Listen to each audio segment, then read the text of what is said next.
Keep going.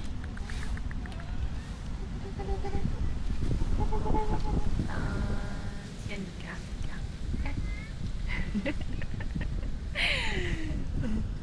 Hey, October, the month of laughter, happiness, and pure joy. Yes, I know, I'm aware. Those three basically mean the same thing, but that's exactly how this month feels to me. Is one of my favorite months. Well, of course, after my birthday month, of course. And you know why? Because October brings Halloween. Yes, I love Halloween. Although, to be honest, this hasn't been a lifelong romance. And yeah, don't worry, I know you see just a black screen now. It's intentional. We only started dating 2 or 3 years ago, but something about it captured me. The freedom to become anyone I want, to step out of my everyday self and slip into someone entirely different.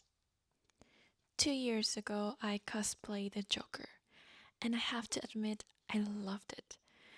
Just for a few hours, I got to be this complicated, chaotic character. Yes, he is evil, sure, but he's also painfully human. The version played by Arthur Fleck especially stay with me. This year, though, things were much softer. I didn't cosplay a character. I tried something I wanted to try for so long. Hanfu. I wish I had more videos of that day, but my camera had to betray me at the worst possible time. Still, I remember everything.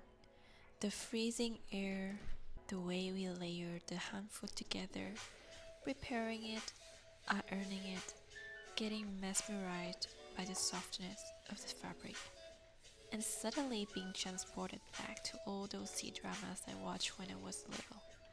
Then came the hair, the makeup, and somewhere in between, I found myself thinking, wow, being a girl, especially a beautiful, elegant one, must have been so much work. All those dramas taught me that being a lady back then meant learning how to walk, stand, eat, every gesture soft, graceful, almost floating. Time changed many things, but that feminine energy, it stays. It was such a beautiful day, cold, imperfect, but beautiful. A day where I simply felt pretty. So, yeah, happy late Halloween, and I hope you had a magical one too.